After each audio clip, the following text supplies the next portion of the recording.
The letter felt thin and fragile in Alara's hands. A single sheet of paper that held the entire weight of her future. The ink was a severe, unforgiving black against the cheap foolscap. The words precise and transactional. Passage arranged, arrival expected. Her name, Alara Vance, was written clearly. But it felt like the name of a stranger. A girl who had died months ago with her parents. The real Alara was someone else entirely now. A ghost haunting the shell of a 19-year-old body. She sat on the edge of a lumpy mattress in a room that smelled of damp wool and boiled cabbage. The last of her meager savings having paid for this final week in a Boston boarding house. Outside, a late autumn rain slicked the cobblestones. The dreary gray light doing little to lift the oppressive gloom that had become her constant companion. She traced the name of her destination with a trembling finger. Redemption Creek. It sounded like a promise, but everything in her screamed it was a lie. The smell of smoke, sharp and acrid, suddenly filled her senses, a phantom scent that never truly left her. She closed her eyes and she was back there, standing in the street in her nightgown, the cold seeping through the soles of her bare feet. The night was lit by a terrible, hungry orange light, the light of her life being consumed. The roar of the flames was a living thing, devouring the wood and plaster of their small home, taking with it the scent of her mother's baking bread, the sound of her father's quiet humming, the worn familiarity of the armchair where she read her books. It took everything, and then came the silence of the next morning, when the neighbors spoke in hushed, pitying tones, the silence of the city official who told her there was nothing left, no money, no property, just ash, and the most terrible silence of all, the one that lived inside her now, a hollow space where laughter and love used to be. The fire had not taken her younger brother, Thomas. He had been staying with a friend that night, a small mercy that had quickly curdled into its own kind of agony. At 8 years old, he was all she had left, and she had failed him. The memory of the orphanage was a fresh wound, the imposing brick building a prison of charity. The head mistress, Mrs. Gable, had looked at Alara with eyes as cold and hard as river stones. "He will be cared for," she had said, a statement devoid of warmth or comfort. Alara could still feel Thomas's small hand clutching hers, his face pale with confusion and fear. "You will come back for me?" he had whispered, his voice cracking. She had knelt, forcing a smile that felt like shattered glass. "I promise. Thomas, I will make a home for us, and I will come back for you. I swear it." It was a vow made in desperation, a promise she had no means of keeping. No one would hire a 19-year-old orphan with no skills beyond keeping a house and a passable hand at mending. She had no family, no connections, no hope. Until she saw the advertisement in the back of a newspaper, tucked away between notices for patent medicines and farm equipment. Wives wanted in the West. Honorable men seeking partners to build a life. It was not a choice. It was the only door standing open in a long, dark hallway. Her passage was paid for. Her life was the price. This letter was the receipt. She folded it carefully, the paper crinkling in the quiet room, and tucked it into the bodice of her dress. Her promise to Thomas was the only thing keeping the silence inside her from swallowing her whole. The journey west was a relentless assault on the senses. The train was the first stage, a great smoke-belching iron beast that rattled her bones and filled her lungs with soot. For days, she sat bolt upright on a hard wooden bench, pressed between a stout German woman who smelled of sausage and a wiry prospector who spat tobacco juice into a can. The world she had known, the crowded cities, the green, gentle hills fell away behind them, replaced by something vast and elemental. The prairies began, an endless ocean of grass that swayed and whispered under a sky so immense it seemed to press down on the very soul. There were no trees, no hills, just the horizon, a perfect, clean line that seemed to stretch into eternity. At first, She found a strange beauty in its stark emptiness. But as the days wore on, the sheer scale of it began to feel like a threat. It was an indifferent landscape, a place that would not notice if a person simply vanished into it. It mirrored the emptiness inside her, the feeling of being untethered and terrifyingly small in a world that did not care. In Omaha, she left the train and boarded the stagecoach. If the train had been uncomfortable, the coach was a vessel of pure misery. It pitched and swayed over rutted tracks, throwing its occupants against each other like dice in a cup. Dust was a constant presence, a fine, gritty powder that coated her tongue, stung her eyes, and settled in a grimy film on her skin and clothes. The sun beat down with a merciless intensity, and the landscape grew harder, angrier. The gentle prairie grasses gave way to sagebrush and rock, and in the distance, a line of mountains appeared, jagged and purple like a fresh bruise against the sky. They did not look like the gentle, rolling mountains of the east. They looked like teeth, ready to tear at the sky. They looked like a warning. Finally, after weeks that felt like years, the driver called out, "Redemption Creek!" Elara peered through the dusty window, her heart a cold, tight knot in her chest. The town was little more than a single, wide street carved from the wilderness, flanked by buildings of raw, unpainted lumber. A saloon, a general store, a blacksmith's forge belching black smoke, and a handful of other nondescript structures stood slumped under the punishing sun. There were no trees for shade, no boardwalks to lift one's boots from the thick, brown dust that seemed to cover everything. It was not a place of redemption. It was a place of survival, and it looked as if it was barely succeeding. As she stepped down from the coach, her legs unsteady, a silence fell over the street. It was not a respectful silence. It was a heavy, watching silence. A few women, emerging from the general store, stopped and stared. Their faces were hard, their eyes narrowed in appraisal. They saw her plain but well-mended dress, the exhaustion on her face, the desperation she could not hide, and they judged her instantly.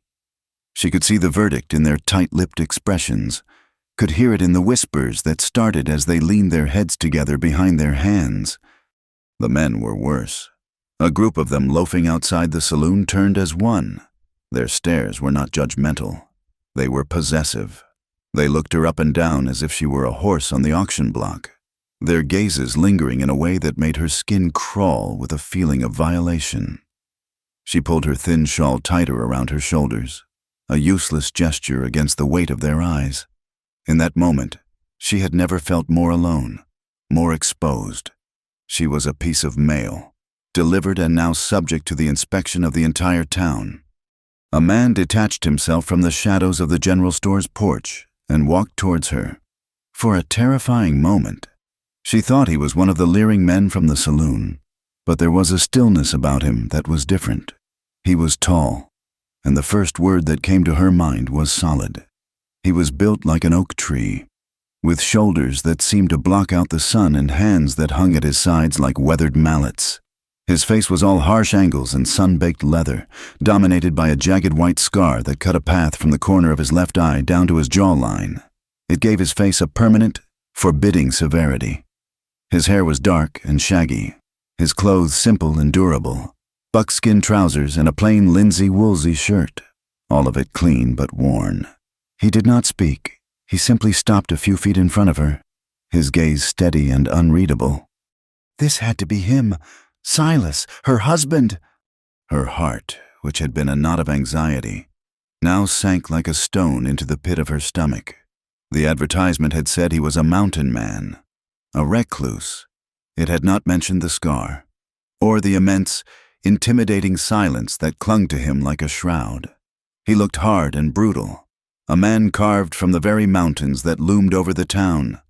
Every whisper she had imagined, every fear she had harbored on the long journey, coalesced into the reality of the man standing before her.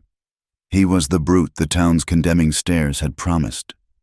He gave a slight, almost imperceptible nod. "You are Elara Vance." It was not a question. His voice was a low, rough sound, like rocks grinding together. She could only manage a nod in return, her throat too tight for words. He gestured to her single, battered trunk. "This is all." "Again?" she nodded. Without another word, he hefted the trunk onto his shoulder as if it weighed nothing and turned, expecting her to follow. She did, trailing in his wake like a stray dog, acutely aware of the eyes of Redemption Creek following their every move. The wedding was as cold and empty as the landscape. It took place in the sheriff's office, a cramped room that smelled of stale tobacco and unwashed bodies. A pot-bellied stove stood cold in the corner, and a single, fly-specked wanted poster was tacked to the wall. The sheriff, a man named Blevins with a sagging gut and a droopy mustache, performed the ceremony. He read the words from a small, worn book in a monotone voice, his eyes flicking between Alara and Silas with a look of bored contempt. The only other witness was a town clerk, a scrawny man with spectacles who sniffled constantly. Alara stood woodenly, her gaze fixed on a crack in the floorboards. She felt nothing, a strange and terrifying numbness settling over her. When Sheriff Blevins asked if she took this man to be her husband, she heard a faint, whispery voice say, "I do," and was distantly surprised to realize it was her own. Silas's response was a low rumble, "I do." That seemed to shake the very dust motes in the air. She signed her name in the town ledger, her hand shaking so badly that the letters were nearly illegible. Silas signed his with a steady, decisive stroke. There were no congratulations, no handshakes. Sheriff Blevins simply grunted and said, "Well, that is that." Alara felt a profound and dizzying sense of being unmoored, as if she had just signed a deed that transferred ownership of her very soul. She was no longer Alara Vance. She was Mrs. Silas, a title that felt as foreign and ill-fitting as a suit of armor. Silas led her from the office into a sturdy buckboard wagon hitched to a single, placid mule. He loaded her trunk in the back and then helped her up to the seat. His hand on her elbow was brief, his touch firm but not rough, yet she flinched as if she had been burned. He did not seem to notice, or if he did, he gave no sign.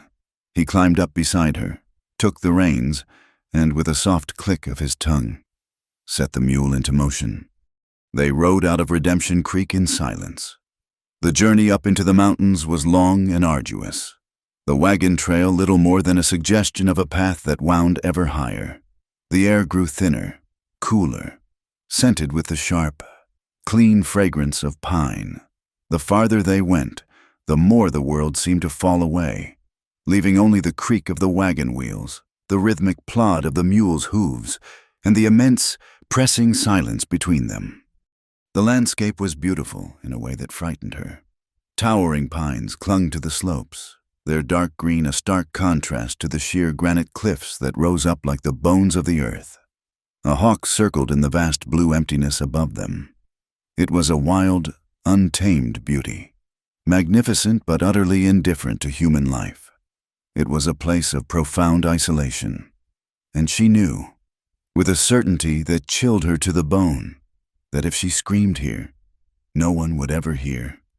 Her terror was a living thing, coiling in her belly. She sat ramrod straight, her hands clenched in her lap, stealing glances at the man beside her. His expression was unreadable, his gaze fixed on the trail ahead. His profile was harsh, rugged, like the mountains themselves. What did he want from her? The advertisement had spoken of a partner, but the exchange in town had felt like a purchase. He had bought himself a wife, a woman to warm his bed and keep his house, a creature to ease the solitude of this wild place. After what felt like an eternity, he pulled the wagon to a halt in a small clearing. The cabin was nestled against a backdrop of towering granite, looking small and vulnerable against the sheer scale of the wilderness. It was sturdily built of thick, notched logs, with a stone chimney and a shake shingle roof. It was a shelter, not a home. It spoke of solitude and grim functionality, not comfort or warmth. This was to be her home. This was to be her entire world. He helped her down and unloaded her trunk, carrying it inside. She followed him into the dim interior. The cabin was a single room. A large stone hearth dominated one wall. A rough-hewn table and 2 chairs sat in the center.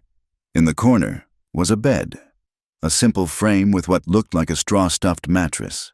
The space was meticulously clean, Spartan, and utterly devoid of any personal or feminine touch.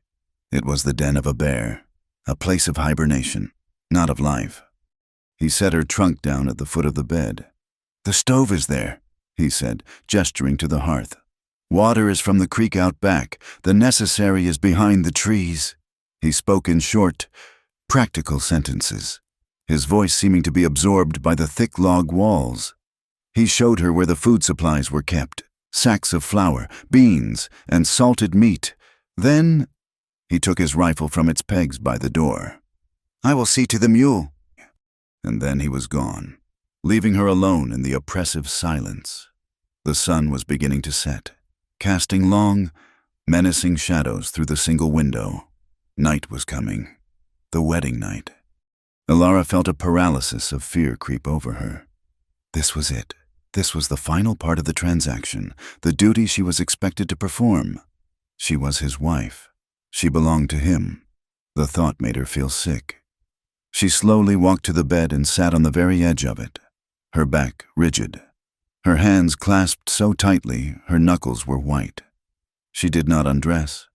She simply sat and waited, listening to the pounding of her own heart, a frantic drumbeat in the vast, silent wilderness.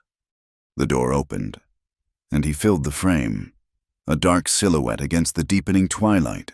He closed the door, plunging the room into near darkness, lit only by the faint, silvery light of the rising moon filtering through the window. He was a large, imposing presence, and the small cabin seemed to shrink around him. She could hear him breathing, a slow, steady sound. She held her own breath, bracing herself. He did not move for a long moment. He just stood by the door, and she could feel his eyes on her.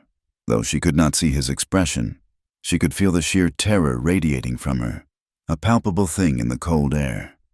Then he moved, not toward the bed, but to a large wooden chest against the far wall. He opened it, the hinges groaning softly, and pulled out a thick wool blanket. The sound of the unfolding fabric was unnervingly loud in the quiet room. He walked to the hearth, laid the blanket down on the rough-hewn floorboards, and then he turned to her. In the faint moonlight, she could just make out his form, his face a landscape of shadows. When he spoke, his voice was low, a rough-edged whisper that carried across the small space. "The bed is yours," he said. "I will not touch you." Elara stared, uncomprehending. The words did not make sense. He continued, his voice steady. "I sent for a wife because this is a hard life to live alone. I sought a partner to share the work, to share the silence, not a servant to command or a woman to force." He seemed to struggle with the last word. He looked at her, and for the first time, she thought she saw something in his shadowed face beyond hardness. A flicker of profound weariness, of a sorrow as deep and vast as the mountains outside. "I will sleep here, on the floor," he said, gesturing to the blanket. "I will do so every night, until the day you come to me of your own free will, if that day ever comes." And with that, he lay down on the blanket, pulled a corner of it over his shoulder, and turned his back to her. Elara did not move. She sat on the edge of the bed, her entire body rigid, and stared at the dark shape of her husband on the floor.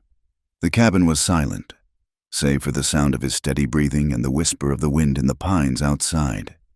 He had given her a choice. The brute, the savage, the man she had feared more than anything in the world, had just shown her an act of honor so profound, so unexpected. It shattered her reality. The terror that had been her constant companion for months receded, leaving in its place a stunned, disbelieving silence. And in that silence, for the first time in a very long time, a tiny, fragile seed of hope began to stir in the desolate landscape of her heart. The first weeks in the cabin were measured not in days, but in the rhythms of silence and survival. Dawn would break, a slow bleed of gray light over the eastern peaks, and Alara would rise from the bed that was hers alone. Silas would already be stirring on his pallet by the cold hearth, the quiet rustle of his blanket the only sound in the small space. He would be gone before the sun cleared the mountains, melting into the woods with his rifle, and Alara's day of chores would begin. Life became a litany of physical tasks, each one more grueling than the last. Hauling water was the first order of business. 2 heavy wooden buckets drawn from a fast-running creek, whose water was so cold it made her fingers ache. The path was slick with moss and loose stones, and more than once in the beginning, she slipped, sending precious water sloshing over the sides. Her ankles and her pride bruised in equal measure. She learned to watch her footing, to balance the weight, her muscles slowly hardening to the task. There was a small garden patch scratched out of the unforgiving soil, a hopeful square of green against the gray rock and brown earth. It was a constant battle against weeds, hungry insects, and the ever-present threat of a late frost. She spent hours on her hands and knees, her fingernails permanently rimmed with dirt, tending the struggling rows of beans, potatoes, and squash. It was back-breaking work, but there was a quiet satisfaction in seeing the small green shoots push their way toward the sun. It felt like an act of defiance against the harshness of the land. Cooking was a puzzle of limited provisions. She learned to make a passable sourdough from a starter Silas kept in a crock, to stretch a small portion of salted meat with beans and wild onions, to make a thin but savory stew that could warm them against the chill of the mountain nights. She missed the taste of butter and sugar, the simple luxuries of a life that now seemed like a distant dream. Through it all, Silas was a constant, quiet presence.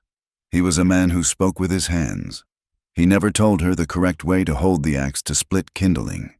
He simply took it from her one morning after watching her struggle, and with a few economic, powerful swings, produced a neat pile. He then handed the axe back to her, his calloused fingers brushing hers for a fleeting second, and watched without comment as she tried to mimic the motion. He did not praise her when she finally got it right, but she saw a flicker of something in his eyes. Not approval, precisely, but acknowledgement. It was enough. He taught her the language of the mountains. On a walk through the woods, he would stop and point with his chin at a cluster of broad-leafed plants. "Eat," he would say, his voice a low rumble. A few feet later, he would nudge a red-capped mushroom with the toe of his boot. No. He showed her how to read the clouds as they scudded across the immense sky, how the sharp scent of pine on the wind could signal rain, how the behavior of the birds could foretell a change in the weather. He never explained the why of it, simply the what. He was not a teacher in any traditional sense. He was a guide, demonstrating the way of things and trusting her to learn. Slowly, almost imperceptibly, Alara's fear of him began to recede, replaced by a reluctant and cautious curiosity. She started to see beyond the imposing figure and the jagged scar. She began to observe the man. By the flickering light of the fire in the evenings, she watched his hands, which she had once thought of as brutal instruments. They were large and scarred. Yes, but they were also incredibly deft. She watched him mend a tear in his leather pouch with a small awl and thread, his stitches neat and even. She watched him whittle a new handle for his skinning knife, the wood curling away in perfect, fragrant ribbons under his blade. There was a patience and a precision in his work that spoke of a quiet, methodical nature. His mule, a stubborn creature he called Josiah, was the recipient of an unexpected tenderness. Alara saw Silas one afternoon rubbing the animal's coarse gray neck. His rough voice softened as he murmured quiet words to it that she could not quite hear. He was gentle with the animal, his touch firm but kind, in a way he never was with her. It was a small thing, but it chipped away at the image of the brute she held in her mind. The most profound moments were when she would catch him unawares. Sometimes, He would stand at the cabin door for a long time, looking out at the distant, sun-drenched peaks, and his face would lose its hard, guarded expression. In its place was a loneliness so vast and profound it seemed to hollow him out from the inside. It was a look of deep, inconsolable sorrow, and in those moments, he did not seem frightening at all. He seemed broken. It was a look she recognized, for she saw it in her own reflection in the creek water. Then came the gifts. They were never given, only left for her to find. One morning, a small songbird, perfectly carved from a piece of pale pine, sat on the windowsill. Its head was cocked in a gesture of listening, its form rough but so full of life it seemed it might fly away. Another day. She found a tin cup on the table filled with a cluster of tiny, brilliant blue wildflowers, the kind that grew only at the highest elevations, tucked away in the cracks of rocks.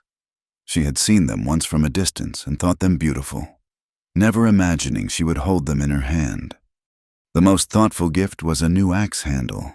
He must have seen her wince from the blisters the rough, heavy handle of the main axe gave her. One afternoon, a smaller axe leaned against the woodpile, its handle pale and new. She picked it up. It was lighter, slimmer, and sanded so smooth it felt like silk against her palms. It fit her hands perfectly. He had shaped it for her. He had noticed her struggle and, without a word, had provided a solution. These small, silent gestures were his only language of kindness, and they spoke to her more clearly than any words could. They said, "I see you." Their fragile peace was shattered by the arrival of the outside world. A man on a handsome bay gelding rode into the clearing one afternoon, his saddle trimmed with silver, his boots polished to a high sheen. He was a stark contrast to the rustic world of the cabin. He was handsome in a well-fed, predatory way, with a confident smile that did not reach his cold, calculating eyes. "Silas, you old hermit!" the man called out, his voice overly hearty. He swung down from his horse with practiced ease. "Thought I would ride up and check on my strays. And, of course, to see if you were treating your new bride with any decency." Silas had been splitting logs, and he did not stop, the axe rising and falling with a steady rhythm. He simply said, "There are no strays up here. Thorn, you know that." Jedediah Thorn's smile widened, but it was all teeth. He turned his attention to Alara, who had frozen by the cabin door. He swept off his hat in a grand gesture. "Jedediah Thorn, ma'am, my ranch borders this whole unforgiving mountain, and you must be the lovely Mrs. Silas, a pleasure to finally make your acquaintance." He stepped closer, his cologne a cloying, unnatural smell in the clean mountain air. "It must be a lonely life up here for a pretty thing like you, a man like him." He gestured dismissively toward Silas with his hat. "Is not much for conversation, I imagine. More of a wild animal than a man." Alara felt a flush of anger and fear. Thorn spoke of Silas as if he were a deaf mute, a piece of the landscape. She pulled her shawl tighter. "My husband is a good man." The words came out stronger than she expected. Thorn chuckled, a low, unpleasant sound. He reached out and touched a stray lock of her hair, his fingers cool and dry. "Of course he is, my dear, of course he is. But if you ever find yourself in need of more civilized company, you know where to find me." His eyes roamed over her, making her feel as though she were standing naked. It was a clear act of intimidation, a marking of territory. And Silas was the territory he was trampling. Silas finally stopped his work. He planted the axe in the chopping block and turned. He did not say a word. He simply looked at Thorn. His face was a granite mask, his eyes narrowed and flat. It was a look of pure, cold menace, and in it, Thorn's slick confidence seemed to falter. The air crackled with a tension so thick Alara could taste it. After a long moment, Thorn cleared his throat and forced another smile. "Well, I will be on my way. Cattle to count." He mounted his horse, gave Alara a final, lingering look, and rode out of the clearing. the jingle of his silver-trimmed saddle fading into the trees.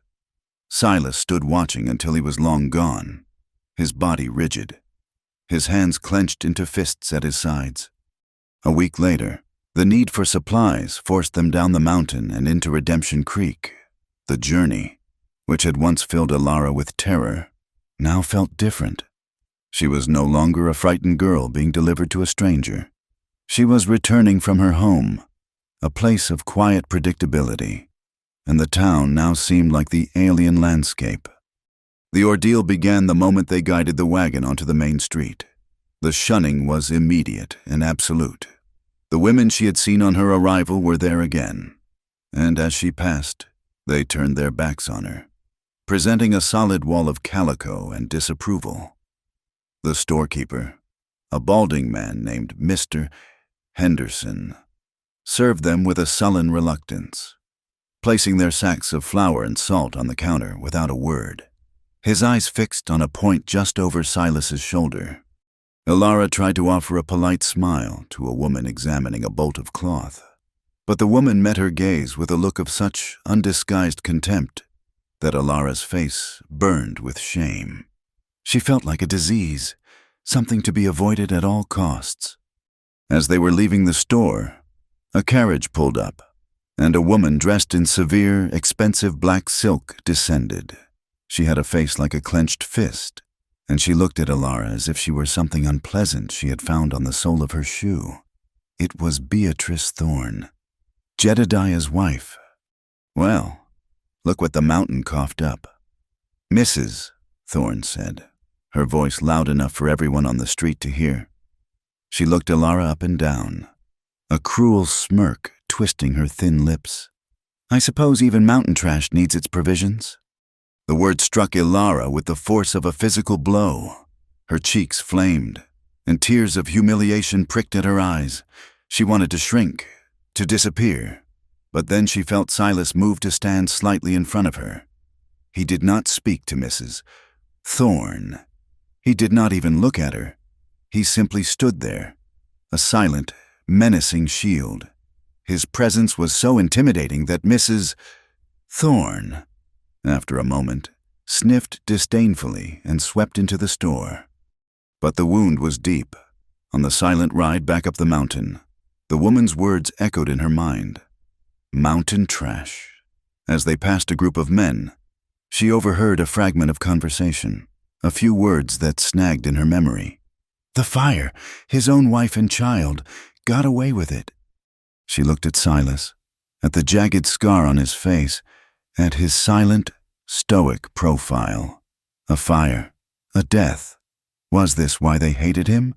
Was this the reason for his exile? His sorrow? The fear she thought she had conquered crept back, colder and sharper than before. The seasons turned, the vibrant green of summer giving way to the gold and crimson of autumn. The days grew shorter, the nights colder. One afternoon, the sky turned a strange, bruised purple color, and the wind began to moan through the pines. A low, mournful sound. Silas came in from the woods earlier than usual, his face grim. "Snow," he said. It was the only warning. It began with a few lazy flakes, then a flurry, and then the world outside the cabin dissolved into a swirling vortex of white. A violent blizzard descended upon the mountain, a howling force of nature that shook the very foundations of the small cabin. The wind shrieked like a banshee, and the snow piled up in great drifts against the door and window. For days, they were trapped, the world reduced to the 4 log walls of their home. On the 3rd night, a new crisis arose.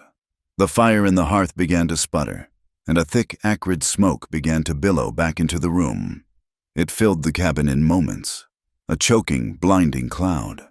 Alara's eyes streamed, and she began to cough, a raw, desperate sound. The chimney flue was blocked by snow and ice. Panic seized her. They were trapped, and now their only source of heat and light was trying to suffocate them. But Silas was a rock of calm competence in the chaos. "Get a wet rag over your mouth," he ordered, his voice sharp but steady. "Open the door. Just a crack." He grabbed a long iron poker from the hearth and a coil of rope from a peg. He pulled on his heaviest coat and wrapped a scarf around his face. "I am going up," he said, his words muffled by the cloth. "Up where?" Alara choked out, her heart hammering against her ribs. "You cannot go on the roof, not in this." "No choice," he said. He tied one end of the rope around his waist and handed the other to her. "Hold this. Do not let go." He forced the door open against the wind and the snow and disappeared into the raging storm. Alara braced herself, the rope clutched in her hands, the frigid air blasting into the smoky room. She could hear him above, the scrape of his boots on the snowy shingles, the furious chipping of the iron poker against the ice. She held the rope with all her might, her knuckles white, praying to a god she was not sure she still believed in. It felt like an eternity. Then, with a sudden whoosh, a cascade of snow and soot fell down the chimney, and the smoke began to draw upward. The draft was clear. A few moments later, Silas stumbled back through the door, covered in snow, his face pale with cold and exhaustion. He slammed the door shut and collapsed against it, breathing in ragged gasps. The immediate danger was over. They were left shivering and soot-stained in the cold. Dim cabin, huddled together by the meager, newly revived fire. The howling of the wind was their only companion. The shared peril, the frantic life-or-death teamwork, had stripped away the layers of silence and mistrust that had separated them. After a long time, Silas spoke, his voice quiet and raspy. "I had a family once," he said, his eyes fixed on the flames. "A wife, a little boy." Alara held her breath, not daring to move. "We had a small farm down in the valley. A good life." He paused, and the silence was filled with the weight of his unspoken grief. "There was a man, a business partner. He felt I cheated him. One night, there was a fire." He touched the scar on his face, a gesture she had never seen him make before. "They said I did it, said I killed my own family." He finally looked at her, and his eyes were raw with a pain that was more than a decade old. "It was a lie, but a lie travels faster than the truth in a crowd full of angry men. I ran, came up here. It was the only place they would not follow." The town's whispers, the shunning, the hatred, it all snapped into place. They did not see a man grieving. They saw a monster who had gotten away with murder. The confession hung in the air between them, a fragile, painful offering. It was her turn. "I lost my parents in a fire too," she whispered, the words tasting of ash. "It was an accident, but it took everything. All I have left is my younger brother, Thomas. He is in an orphanage back in Boston." She looked at him, her own story, her own shame and desperation, laid bare. "I came here to make a home, so I could go back for him. It was a promise." For the first time since she had arrived, they were not a mail-order bride and the reclusive mountain man who had bought her. They were two survivors, two souls shipwrecked by tragedy, huddling together for warmth in the heart of a storm. He did not offer empty words of comfort, and she did not offer pity. They simply sat in the quiet understanding of shared loss. A fragile, tentative thread of trust had been woven between them, as real and as vital as the rope she had held in her hands, a lifeline in the overwhelming darkness. The blizzard broke as suddenly as it had arrived, leaving behind a world transformed. The mountain was draped in a blanket of profound and perfect white. The silence so complete it seemed to have a physical weight. In the wake of the storm, something inside the cabin had broken as well, the wall of silence that had stood between Alara and Silas. The confessions shared in the desperate, smoky darkness had forged a connection, a fragile bridge built across the chasm of their separate sorrows. A new rhythm took hold, quiet and domestic. They moved around each other in the small space with an unspoken understanding, a partnership born of shared survival. He would rise in the dark to hunt or check his trap lines, and she would have a fire going and hot coffee ready upon his return. She learned to patch his buckskin trousers, her small, neat stitches a contrast to his own rough mending. He, in turn, repaired the handle of the water bucket she had broken, reinforcing it with a strip of deer hide that made it stronger than before. They were two solitary people learning the forgotten language of companionship. One evening, as Silas sat by the fire carefully oiling his rifle, Elara took out one of the 3 books she had carried with her from Boston. It was a worn copy of David Copperfield, its pages softened by countless readings. The silence in the cabin was comfortable now, but it was still vast. "Would you like me to read aloud?" she asked, her voice quiet, almost hesitant. He stopped his work and looked at her. His face was shadowed, his expression unreadable. For a moment, she thought he would refuse, that he would see it as a foolish, unnecessary thing. But then he gave a short, single nod and turned his attention back to his rifle. She opened the book and began to read. Her voice, at first unsteady, grew stronger as she lost herself in the world of the story. She read about the trials of the young orphan boy, his journey through a world that was often cruel and unjust. Outside, the wind sighed in the pines, and inside, the fire crackled, a warm and steady counterpoint to the tale unfolding. At first, Silas continued his work, his hands moving with their usual steady competence. But as the chapter wore on, his movements slowed, his hands, holding the oily rag, stilled in his lap. He sat motionless, his gaze fixed on the fire. But Elara knew he was not seeing the flames. He was seeing the cobbled streets of London, the dark rooms of the factory, the faces of the characters she was bringing to life. He was a captive audience. When she finished the chapter and closed the book, the silence that returned was filled with a different kind of meaning. "More," he said, his voice a low rumble. "Tomorrow." The reading became their nightly ritual. Through the pages of her books, she gave him a world beyond the granite peaks and endless forests, a world of cities and seas, of intrigue and romance, and in his quiet, rapt attention, he gave her something she had not realized she so desperately needed, a sense of purpose beyond mere survival. She was no longer just the mail-order bride. She was a storyteller, a weaver of worlds in their small, isolated cabin. His quiet listening revealed a deep and unspoken hunger in him, a longing for a life he had lost, or perhaps never had. Their companionship, rooted in this new ritual, began to blossom into something deeper, something more perilous. The smallness of the cabin meant they were always in each other's orbit, a constant, subtle dance of proximity.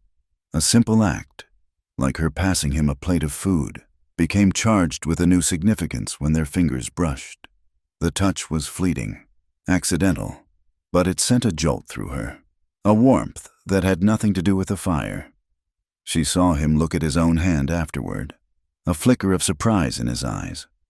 Across the small table, their gazes would sometimes meet and hold for a beat too long. In those moments, she saw past the scar and the weathered hardness of his face. She saw a flicker of the man he might have been, a man capable of a smile, of a softness that had been brutally scoured away. She felt her own heart ache with a strange, protective feeling. A thrilling and unnerving awareness grew between them. She became conscious of the solid strength of his back as he split firewood, the easy grace of his movements as he walked, the low timbre of his voice when he spoke to the mule. The air in the cabin grew thick with unspoken things, with a desire that was as palpable and as wild as the mountains themselves. Yet, every single night, he honored his promise. After she had finished reading, he would give his quiet nod, rise, and lay his blanket on the cold floorboards, a constant, steady reminder of the honor that was the bedrock of his character. This nightly act of restraint was, in its own way, more intimate than any touch. While a fragile peace settled over the cabin, a war was being waged against them down in Redemption Creek. Jedediah Thorne had not forgotten his humiliation. He began a campaign of whispers and accusations, a slow poisoning of the town's opinion. Word traveled, as it always did, carried by the rare trapper or prospector who passed through the lower slopes of the mountain. Silas, they said, was rustling cattle from Thorne's vast herds, a convenient and impossible to disprove accusation. Then the rumors grew darker. A waterhole on the edge of Thorne's property had been fouled, and Thorne let it be known that he suspected the mountain man, the savage who lived outside the laws of decent men. Silas became the town's boogeyman, a menace in the wilderness, the source of every shadow, the reason for every locked door. Elara saw the toll it took on Silas. He grew even more silent, his face hardening into the granite mask she had first seen.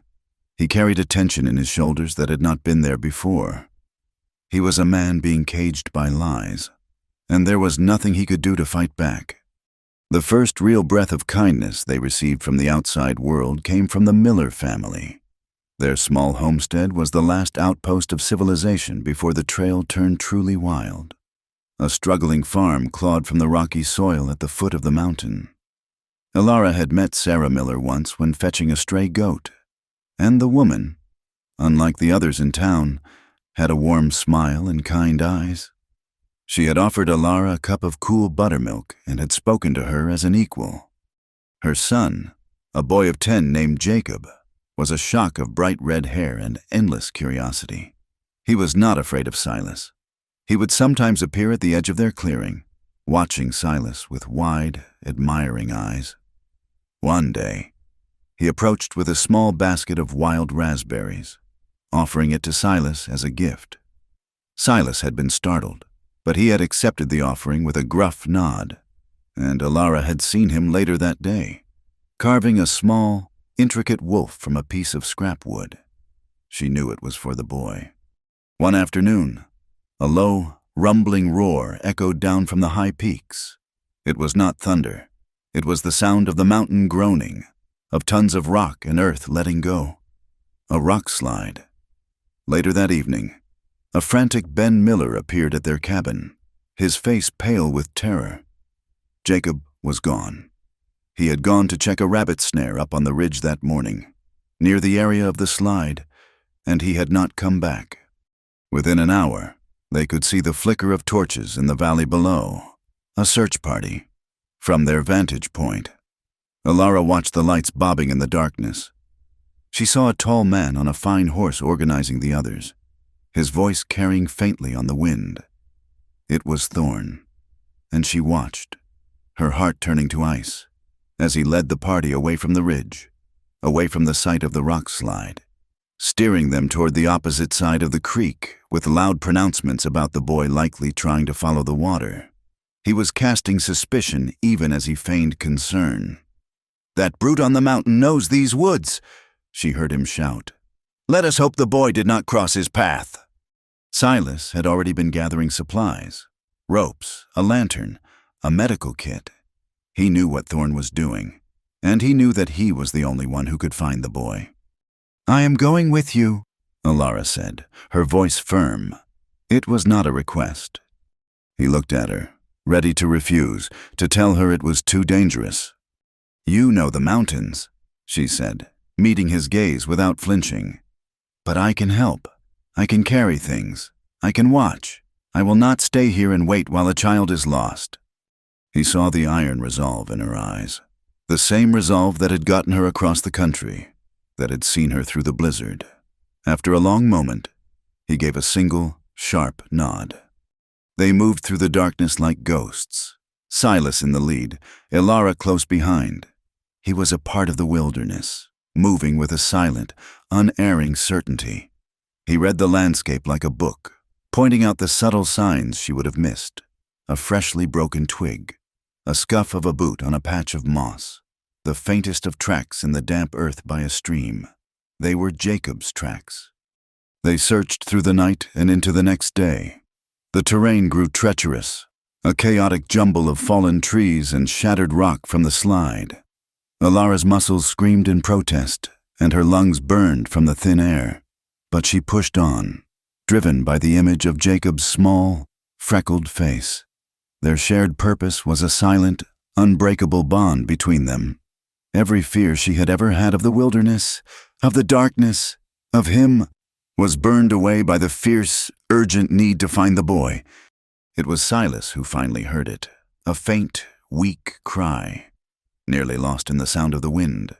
He followed the sound to a narrow ravine, a deep scar in the earth hidden by a thicket of brush.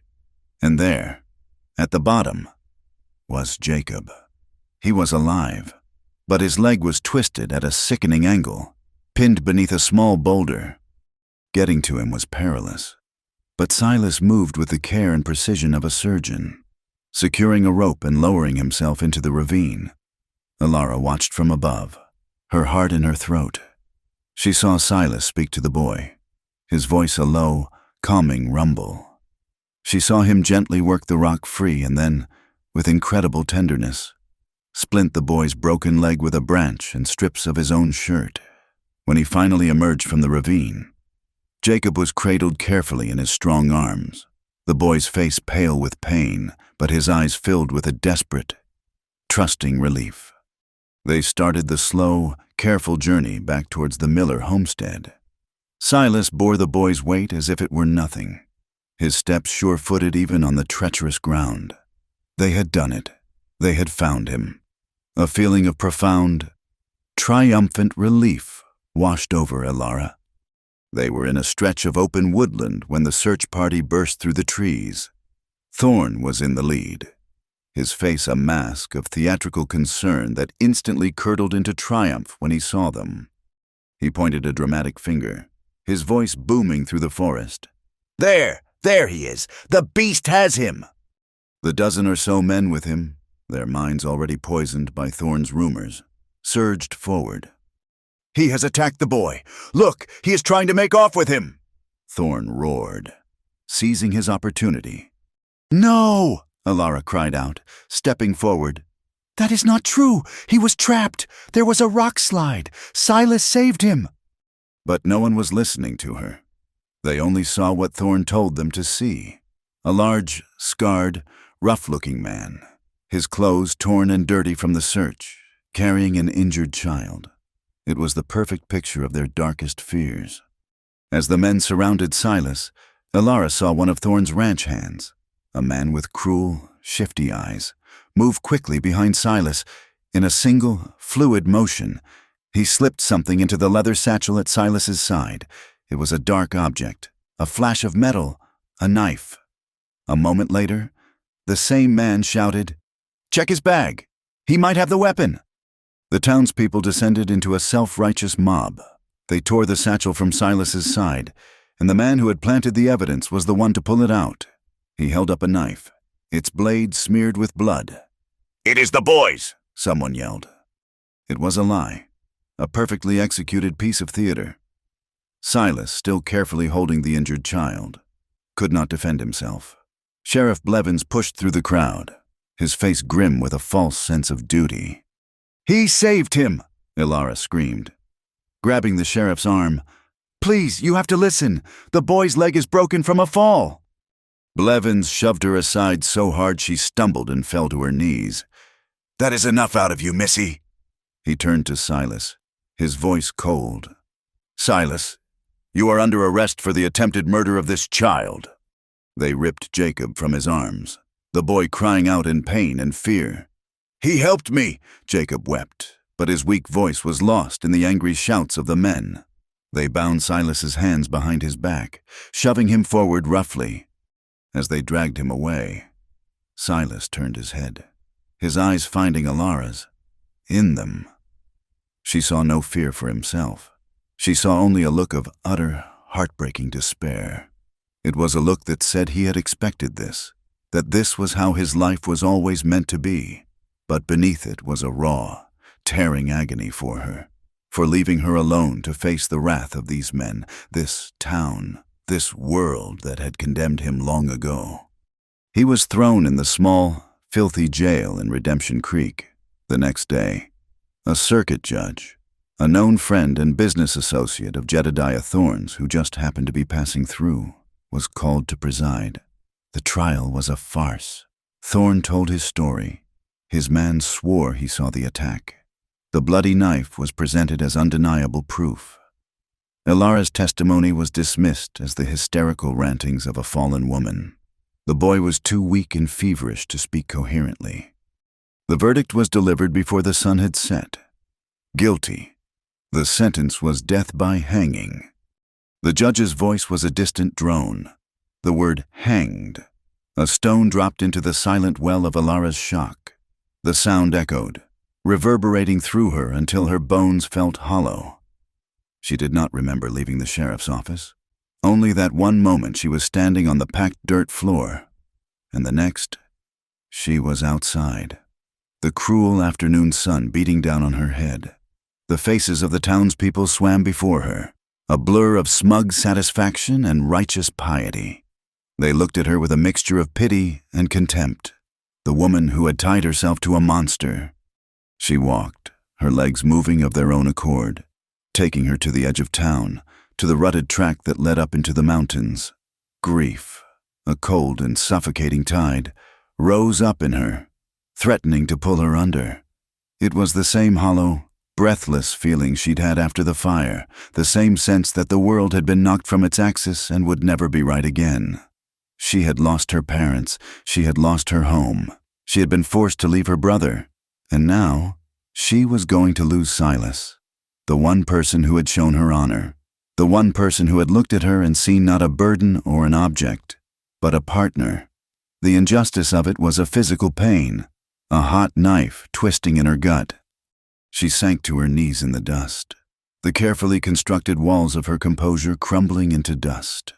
A single dry sob escaped her lips, then another and another. She wept for him, for the goodness in him that no one else would see.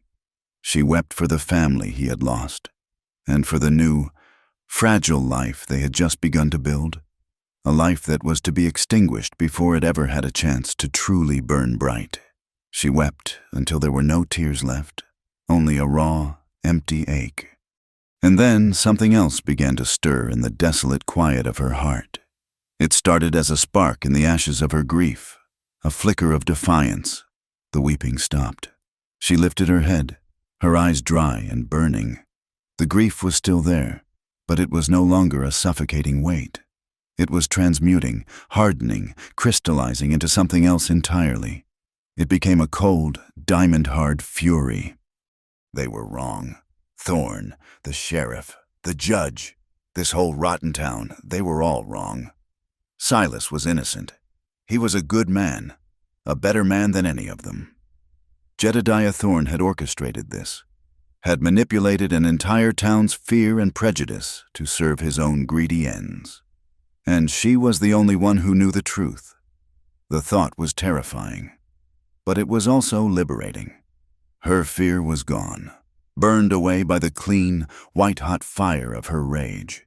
She would not let them kill him. She got to her feet, brushed the dust from her skirt, and turned back towards the mountain. She had work to do. The execution was scheduled for the dawn after next. She had less than 2 days. She did not rest, fueled by coffee and cold fury. She took one of Silas's spare hunting knives, a canteen of water, and a pouch of dried meat, and began the long climb back to the ravine. The journey that had been an act of desperate hope a few days ago was now a grim pilgrimage, a search for truth in a landscape of lies. She moved with a purpose she had never felt before, her mind sharp and clear, seeing the wilderness not as a threat, but as a place of evidence. Silas had taught her to see, and now she would use that gift to save him. She reached the ravine as the sun was beginning to dip below the western peaks. She ignored her aching muscles and began her search, her eyes scanning the ground with a methodical intensity. She saw everything the mob, in its blind haste, had overlooked. She saw the deep, raw scar in the mountainside where the rocks had let go. The splintered trunks of young aspens snapped like twigs. This was the work of nature, not of man. There were no signs of a struggle, no churned-up earth, no broken branches that would indicate a fight. She lowered herself carefully into the ravine, to the spot where they had found Jacob.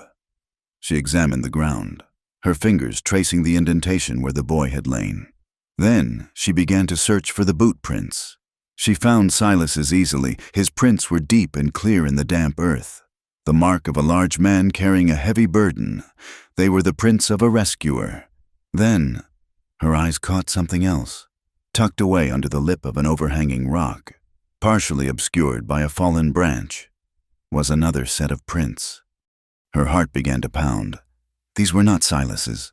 The boot was smaller, the tread different, with a distinctive, worn-down patch on the outside of the heel. They were the prints of someone who had been standing here, watching, hidden, someone who did not belong. She followed the tracks away from the ravine. They did not lead up the mountain or down towards the Miller homestead. They led east, back in the direction of Thorne's ranch. It was not proof of everything, but it was proof of a lie. It was a start. She knew she could not do this alone. Waving a set of boot prints in Sheriff Blevins' face would do nothing. She needed an ally, someone respected, someone whose word carried weight. There was only one person in Redemption Creek who fit that description: Dr. Alistair Finch.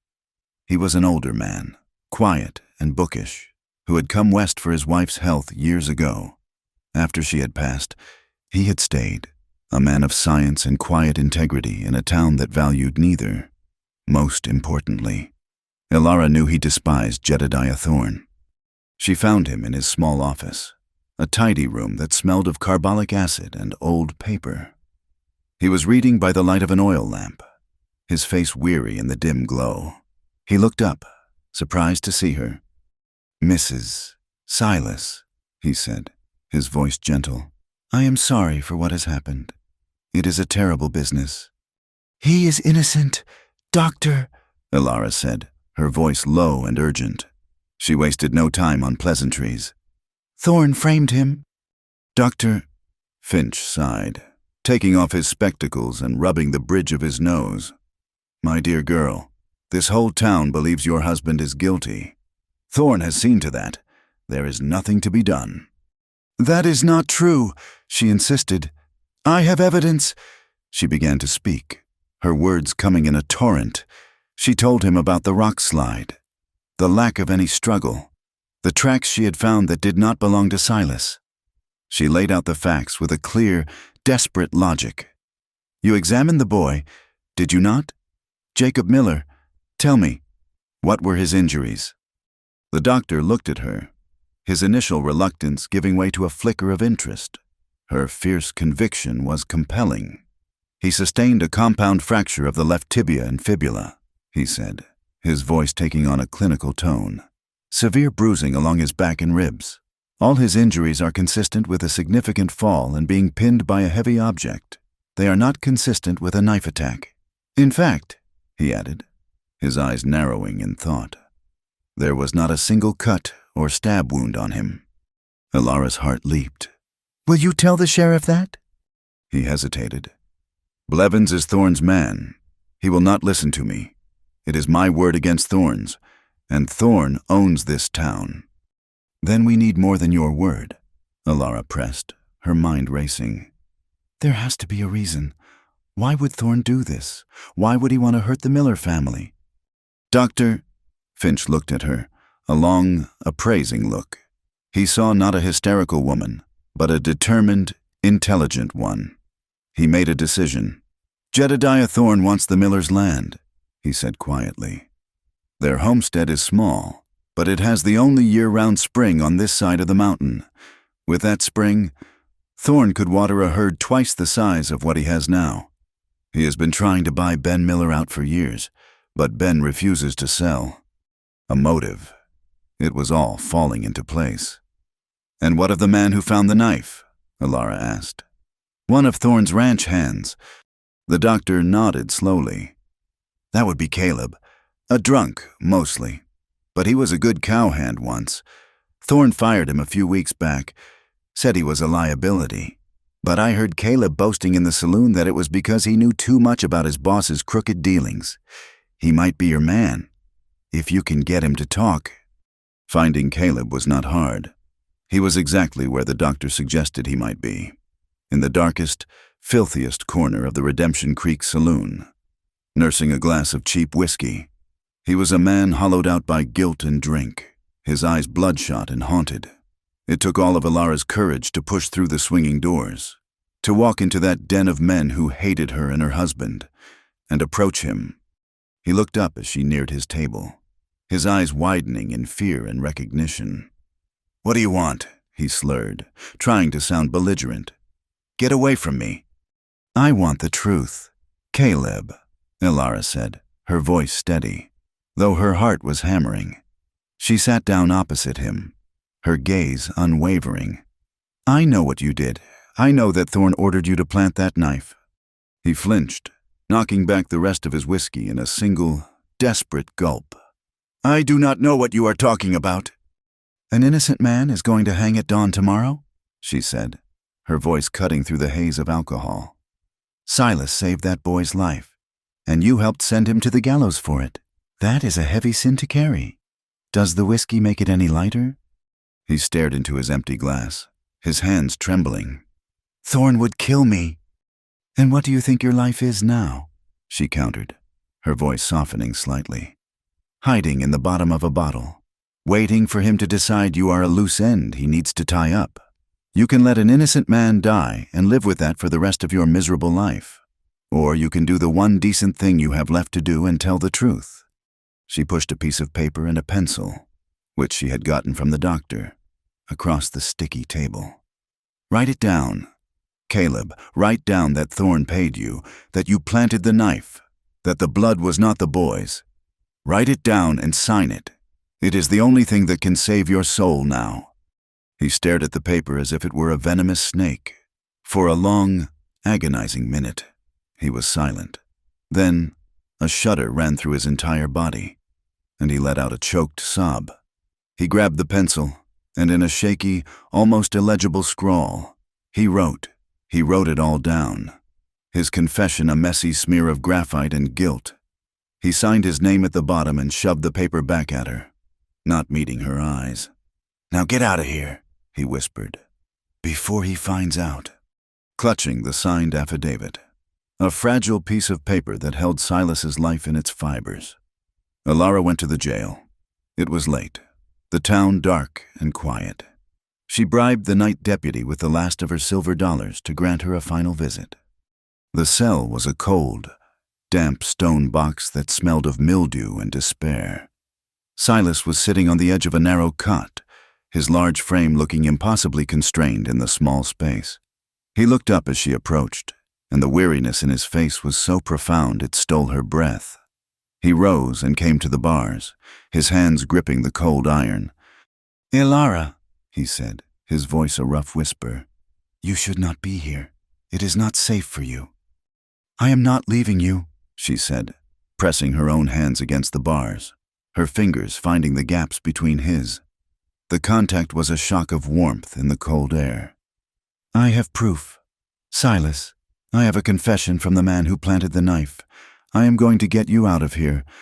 He looked at her, and his eyes filled with a deep, heartbreaking sadness. He believed her, but he did not believe it would be enough.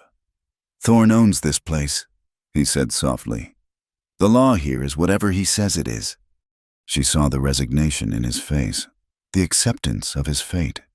They were running out of time, and he believed these were their last moments together. All the unspoken things between them, all the hesitant glances and accidental touches, suddenly seemed like a waste of precious time. The barriers had to fall. "Then I have to say it now," she whispered, her throat tight. She looked directly into his eyes, pouring all the feeling that had grown in the quiet of their cabin, all the respect, the admiration, the deep, aching tenderness, into her words. "I love you, Silas." His hands tightened on the bars, his knuckles turning white, his gruff facade, the one he had worn for a decade like a suit of armor, broke completely. A look of raw, unguarded emotion washed over his face, of shock and wonder, and a love so fierce it was painful to see. He reached a hand through the bars, and his calloused, work-worn fingers, the ones she had seen mend tools and carve birds with such care, touched her cheek, His touch was shockingly gentle, a prayer in the darkness. "Ilara," he breathed, his voice thick with emotion. He finally let her see all the way into the broken, grieving heart of him. "Years ago," he began, his voice raspy, "I had a wife, Annabelle, and a son, Daniel. He had hair the color of corn silk and a laugh that could make the flowers grow." He paused, swallowing hard against the memory. "The man who was my partner. He set the fire that took them. He was jealous of our success. He spread lies, turned the town against me. They formed a mob to lynch me before the sheriff could even ask a question. I ran to the mountains and I let Silas die. The man I was, the husband, the father, he burned up in that fire with them. I have been a ghost ever since. Just a hollow man walking." He looked at her, his eyes shining with unshed tears in the lantern light. "And then you came, you, with your quiet strength and your sad, brave eyes. You walked into the silence and filled it with stories. You made me remember what it felt like to be a man, not a ghost. You brought me back to life. Ilara." He leaned his forehead against the cold iron bars, his gaze holding hers. "I love you," he said, the words a heartbreakingly beautiful and tragic confession. "I love you more than I ever thought it was possible to love again." She pressed her face to the bars as well, her tears finally falling, hot and silent. They were not tears of grief, but of a love so profound it defied the cold stone and the iron bars. A love that shone like a defiant star in the face of the coming dawn. Their confession hung in the cold, damp air of the jail cell. A fragile, beautiful thing in a world of iron and stone. But there was no time for tears, no time for the sweet sorrow of their final moments. His love was not a comfort for her grief. It was a fire in her blood, a fuel for the impossible task ahead. With the ranch hand's signed confession clutched in her hand like a holy relic, Ilara left the jail, her heart a warring storm of love and terror. She knew with absolute certainty that going to Sheriff Blevins would be a death sentence for them both. He was Thorne's man, a puppet dancing on a rich man's strings. The doctor had mentioned a marshal. A man named Reed was in the neighboring town of Coulterville, settling a claim dispute. Coulterville was a perilous half-day's ride away, and Dawn was a mere handful of hours from breaking. Silas's mule, Josiah, was steady but slow. She needed speed. She needed a horse.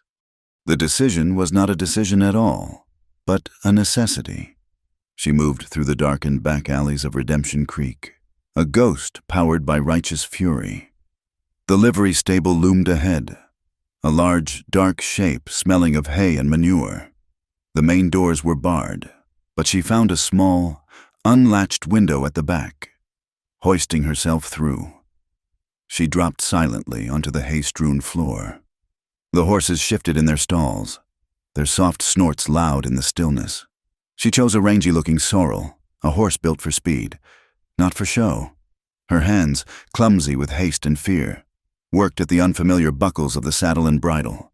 She led the horse out the back, her heart hammering against her ribs with every muffled hoof-fall. This was theft.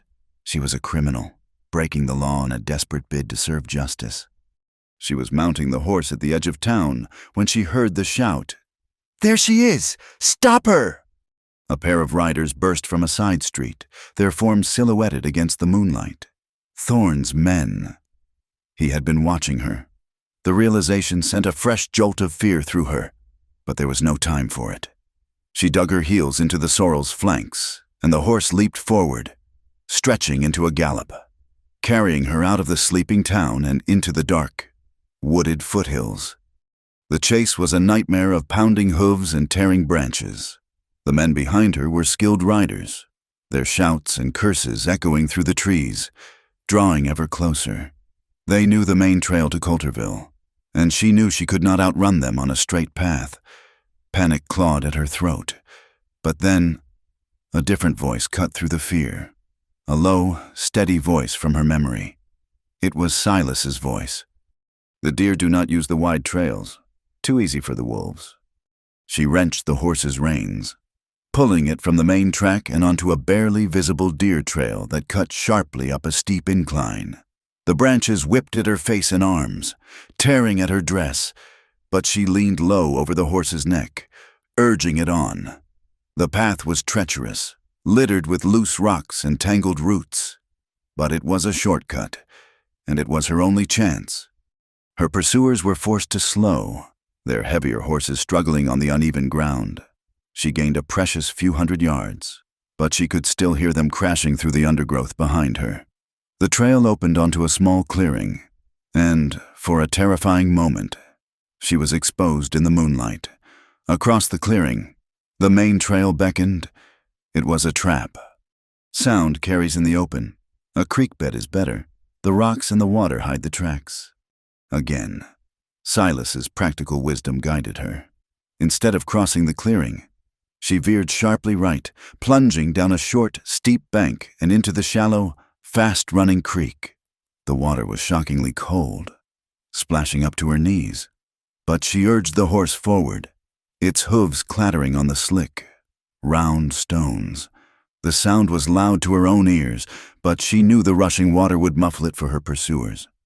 She followed the creek for a quarter of a mile, the darkness under the canopy of trees absolute, before finding a place to climb up the far bank, emerging back into the woods, her trail completely broken.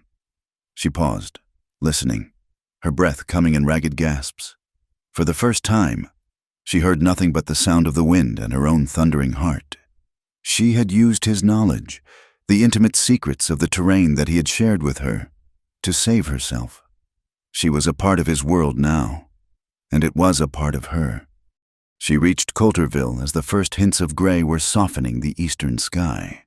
The town was larger than Redemption Creek, with two-story buildings and a sense of permanence. She was a frightful sight, her dress torn and muddy, her face and arms scratched and bleeding, her hair a wild tangle. She did not care. She slid from the horse, her legs trembling with exhaustion, and asked the first person she saw, a milkman loading his wagon, where to find the U.S. Marshall.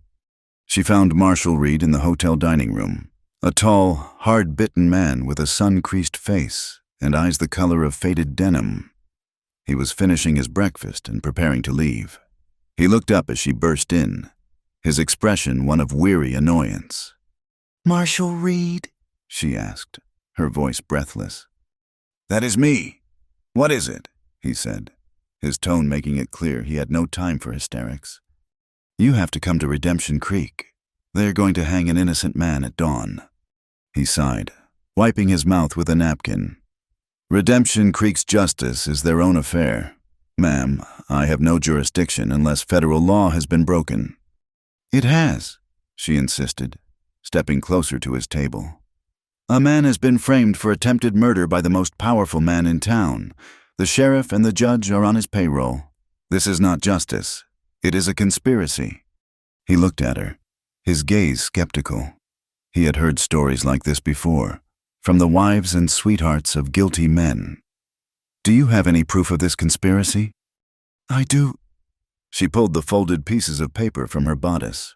Her hands were shaking, but her voice was steady. She laid Caleb's signed confession on the table.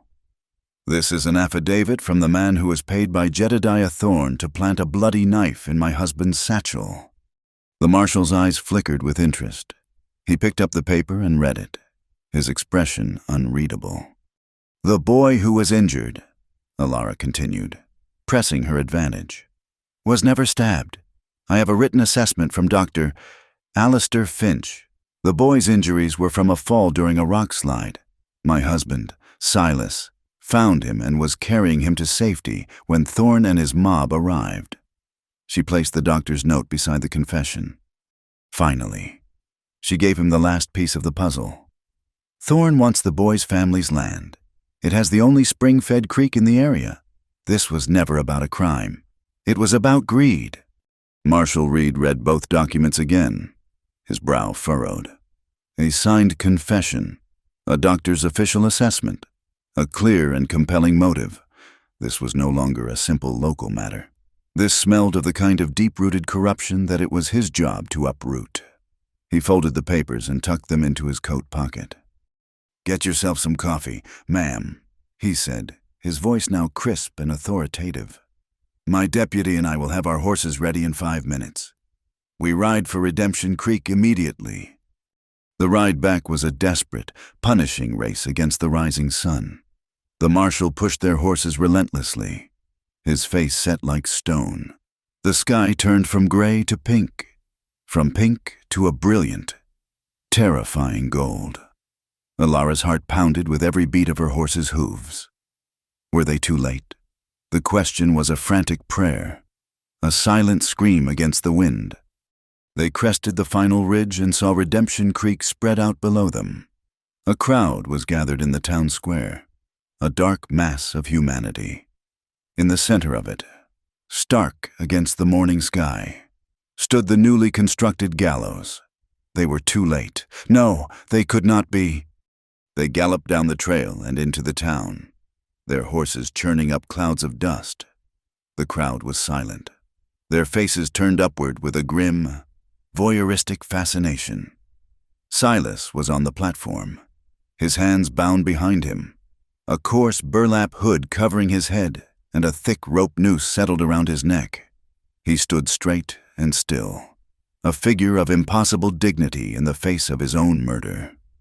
Beside the gallows, Jedediah Thorne watched, a smirk of ultimate triumph on his face. The executioner, a hulking man in a black coat, put his hand on the lever. "Halt this execution!"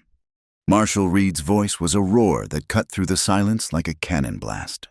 He did not stop at the edge of the crowd, but spurred his horse directly into it, the people scrambling to get out of his way. He reined his horse to a dramatic halt at the foot of the gallows. "By the authority of the United States government, this proceeding is stopped," he declared, his voice ringing with power. "Silas is an innocent man." A confused murmur rippled through the crowd. Sheriff Blevins stepped forward, his face a mixture of fear and bluster. "Marshal, this is not your jurisdiction. This man had a fair trial." "He had a sham trial orchestrated by this man," Reed shouted, pointing a long, accusatory finger at Thorne. "Jedediah Thorne, you are under arrest for conspiracy to commit murder."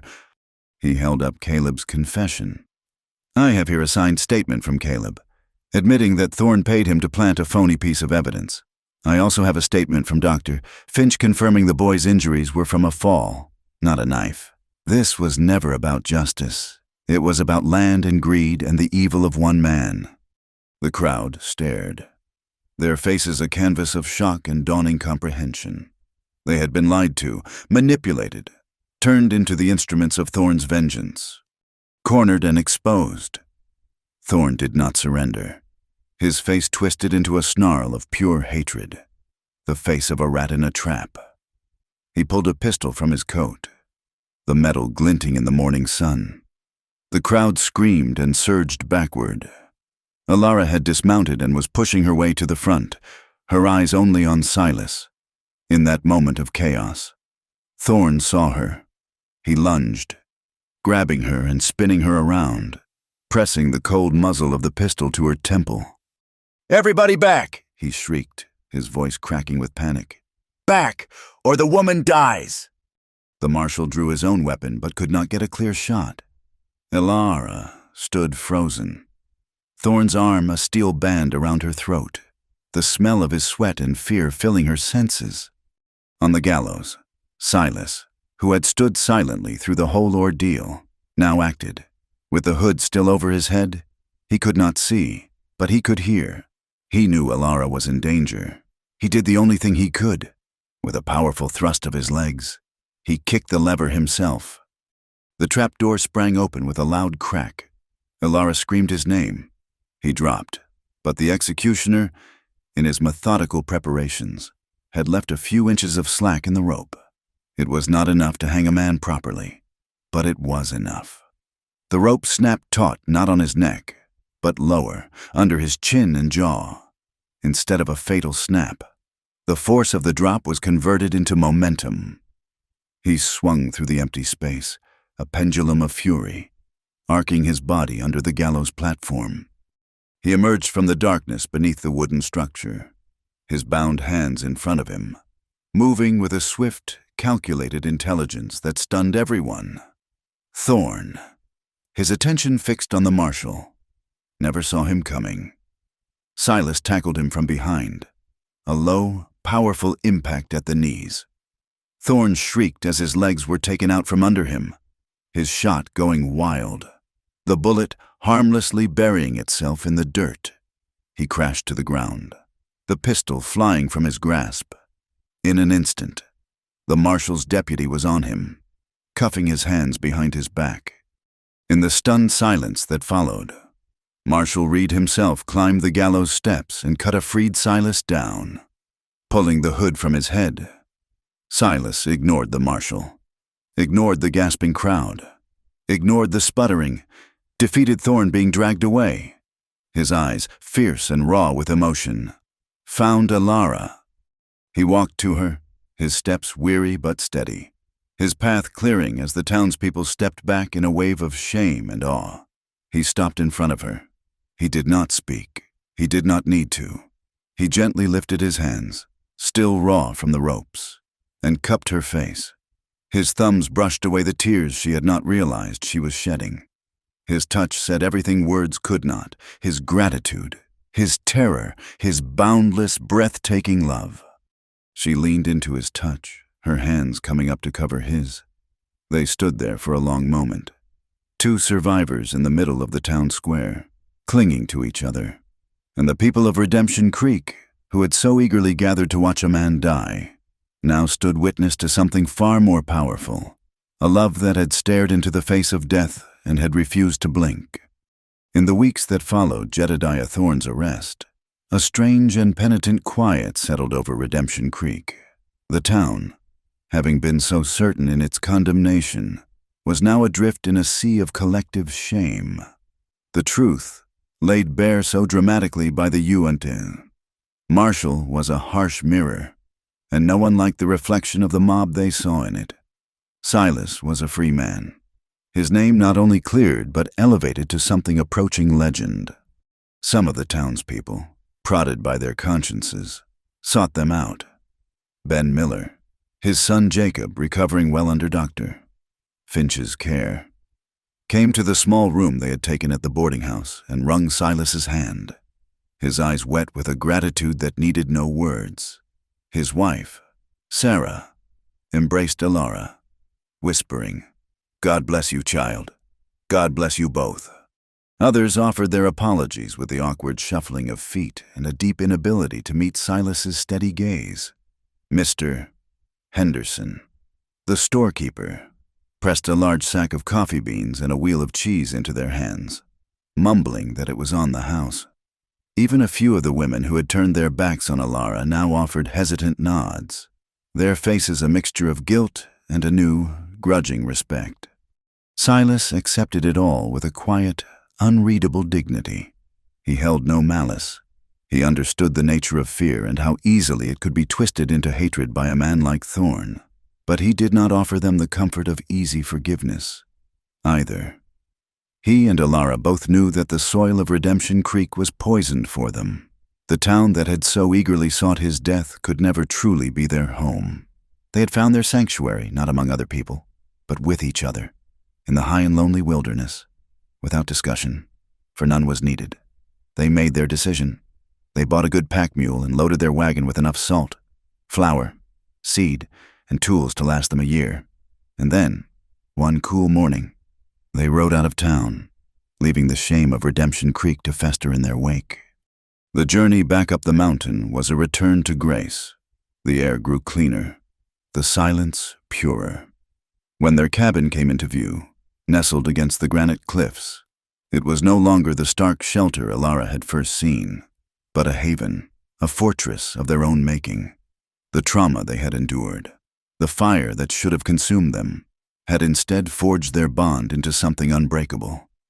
In the days that followed, the cabin, once a place of tense silence and unspoken fear, was transformed. The quiet that settled between them now was one of ease and deep comfort, but more often than not, it was broken by conversation. He would tell her stories of the mountain, of the habits of the elk, and the way a mother bear teaches her cubs to fish. She would tell him of the world she knew, of the sea and the bustling cities, of the ideas she found in her books. And there was laughter. It came one afternoon when Alara, determined to learn how to use the rifle properly, completely missed the tin can Silas had set on a stump. The shot went wide, ricocheting off a rock with a comical ping. She turned to him, her face a picture of frustration, and he was smiling. It was not a smirk, but a genuine, deep smile that reached his eyes and erased the last vestiges of the haunted man he had been. A low chuckle rumbled in his chest, and soon, Alara found herself laughing too, a sound so full of life and relief that it seemed to chase the last of the shadows from the corners of their home. The quiet, simmering desire that had been a constant, unspoken presence between them was now free from the shadows of fear and uncertainty. The physical space of the cabin had not changed, but the awareness of each other within it was different. It was no longer a source of anxiety, but of a sweet, thrilling anticipation. Every accidental touch, every lingering look, was now an affirmation of the love they had confessed in the darkness of the jail cell. He continued to honor his promise, sleeping on his pallet on the floor each night, but it was different now. It was no longer a barrier between them, but the final, sacred threshold of a promise he had made and she had not yet been ready to receive. He was giving her the space, the time, the absolute freedom to be certain. One evening, after a long day of working together to clear a new patch of land for a larger garden, they sat by the fire. She had finished reading a chapter of her book, but she did not close it. The firelight danced on his strong features, and she looked at the man before her, this good and honorable and gentle man whom she loved with every fiber of her being. He was on his pallet, leaning against the stone of the hearth, his eyes on her, waiting. He was not expecting anything. He was simply present with her, content. Slowly, she closed the book and set it aside. The only sounds were the crackle of the fire and the beat of her own heart. She rose from her chair. He did not move, but his eyes followed her, a question in their depths. She walked the few steps that separated them and knelt on the warm floorboards beside him. She lifted a hand and laid it against his scarred cheek. His skin was rough from the wind and the sun, but beneath it, she felt a tremor run through him. Silas, She whispered, her voice full of a love that was as vast and as solid as the mountains around them. He closed his eyes, leaning into her touch as if it were the first gentle thing he had felt in a lifetime. A shuddering breath escaped him. When he opened his eyes again, they were full of a raw, reverent emotion that mirrored her own. He lifted his own hand, his large, calloused fingers tracing the line of her jaw with a tenderness that made her heart ache.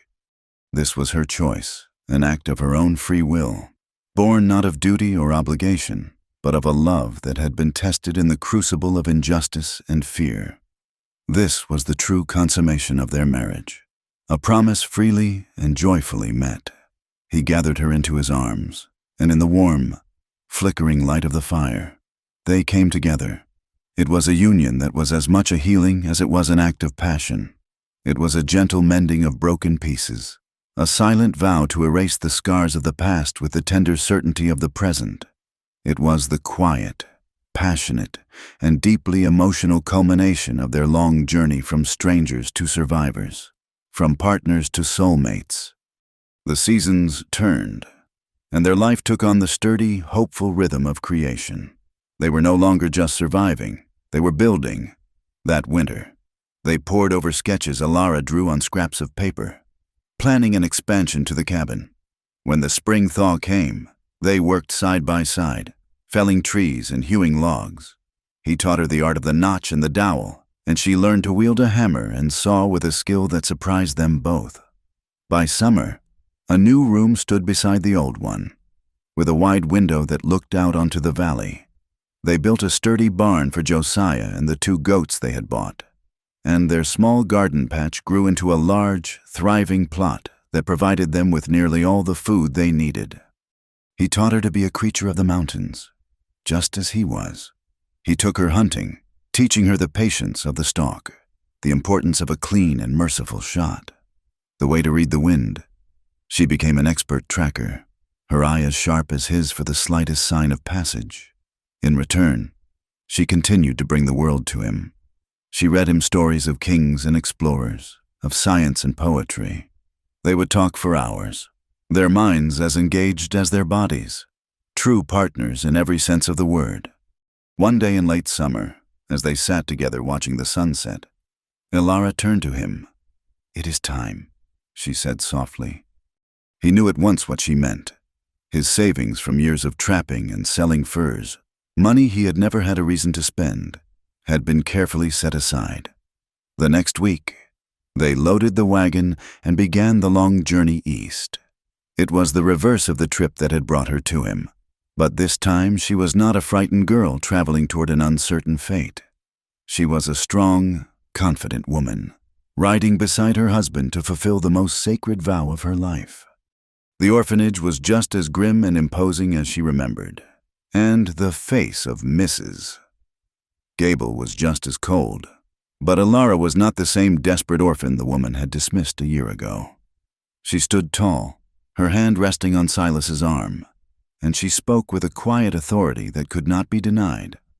"I have come for my brother, Thomas Vance," she said, when the headmistress began to speak of procedures and legalities. Silas stepped forward and placed a heavy cloth bag of coins on the desk. He called it a donation to the orphanage's general fund, a gift to ensure the continued care of the other children. Mrs. Gable's cold eyes flickered with greed, and all procedural difficulties vanished. The reunion with Thomas was a moment of pure, unadulterated joy. He was thinner, paler, his eyes holding a shadow of the institution's harsh discipline. But when he saw Elara, the shadow vanished, and he flew into her arms, burying his face in her skirts and crying her name. He was wary of Silas at first, intimidated by his size and his silence. But on the long journey home, he slowly began to thaw. Silas showed him how to carve a whistle from a willow branch, how to identify constellations in the vast, starry sky, how to call to a loon across a lake. By the time they reached the cabin, Thomas's face had a healthy color, and his laughter, a sound Elara had feared she would never hear again, echoed in the clear mountain air. Their family was complete. A year later, Elara sat on the porch of their expanded home, a gentle breeze rustling the leaves of the aspen trees. It was late afternoon, and the sun was beginning its slow descent, painting the high peaks in hues of gold and rose. She rested her hands on the gentle swell of her belly, where their child grew. A new life, a new promise. Nearby, Thomas, now a strong and happy boy of 11, was crouched by the creek, intently watching a family of ducks. The cabin door opened, and Silas came out. He sat beside her in the comfortable rocking chair they had built together, wrapping a strong, warm arm around her shoulders. She leaned her head against him, a familiar gesture of perfect contentment. They sat in a comfortable silence, looking out at the vast, wild mountain range. It was the same landscape that had once seemed so menacing and indifferent, a symbol of her isolation and her fear. Now, it was simply home. It was their sanctuary, their provider, their world. The setting sun bathed the granite cliffs in a light that was soft and forgiving. They had faced the worst of man and the worst of nature. They had been broken and betrayed, and they had found each other in the ruins. Together, they had not only survived, they had built a life, a family, a future. They had built a love that was as strong, as wild, and as enduring as the mountains themselves. Thank you for listening. Comment where you are tuning in from to connect with others. Subscribe to the From Wild West channel and share your thoughts in English.